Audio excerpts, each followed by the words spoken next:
안녕하십니까. 강령원의원TV 영윤 원장입니다. 오늘은 월경통의 치료 방법 중 하나인 침치료에 대해서 알려드리는 시간을 가져봅니다. 한약 치료에 대해서는 건강보험 적용 시범사업에 대해서 말씀드린 영상을 참고해 주시고요. 그와 함께 필요시에 침치료를 함께 적용하시는 경우가 많습니다.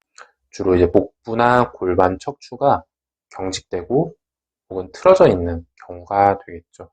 가장 많이들 궁금해하시는 내용이 첫 번째 통증이 있을 때만 치료를 하는지, 두 번째 어디에 치료를 하고 또 왜 하는 건지, 세 번째는 배가 아픈 것만이 월경통에 해당되는지, 네 번째는 월경통의 침치료는 한약 치료랑은 어떻게 차이가 있는 건지 등입니다.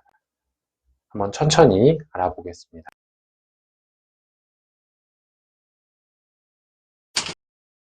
첫 번째로 우선 통증이 있을 때만 침치료를 하는 것은 아닙니다. 월경통이 정상보다 더 심하게 온다는 것은 신경이 압박되거나 골반으로의 혈류가 저하되어 있을 확률이 높습니다.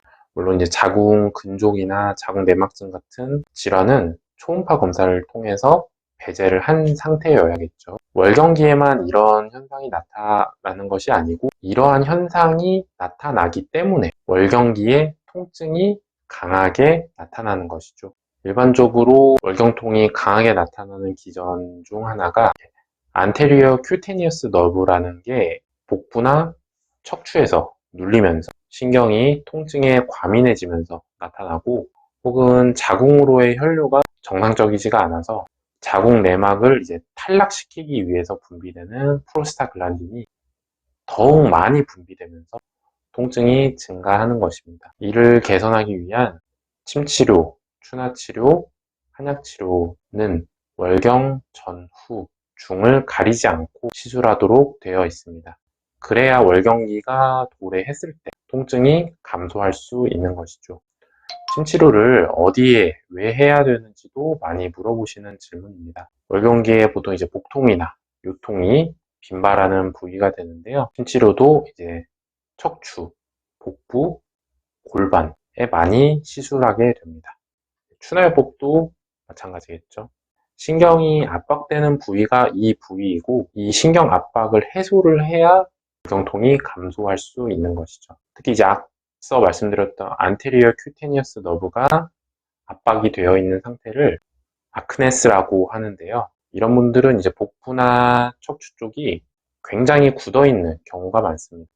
꼭 월경기가 아니더라도 만성적인 복통이 있을 수 있고, 성교통이나 배뇨통이 동반되기도 합니다. 남성의 경우에도 동일하게 신경이 눌려있는 상황에서는 생식기 쪽에 통증이 발생할 수 있습니다. 앞서 말씀드렸듯이 척추 쪽이나 복부 쪽에서 굳어있는 부분을 이완시키는 것이 침치료의 목적이 되겠죠. 이런 분들 같은 경우에는 진통제만 먹어가면서 수년간, 수십 년간 고생하시던 월경통이 단기간에 해소되는 케이스도 있었습니다. 이러한 복부 통증만이 월경통이냐, 그런 것은 아니고요. 월경통은 두통, 골반통, 요통, 유방통까지도 월경기에 증가할 수 있습니다. 앞서 말씀드린 프로스타글란딘의 혈중 농도가 높아지면 통증이 쉽게 발생하게 되는 것이죠. 만약 특정한 통증이 월경기에만 증가한다면 월경시의 호르몬 주기 변화에 따른 것에 의한 것을 의심해 볼 수 있습니다.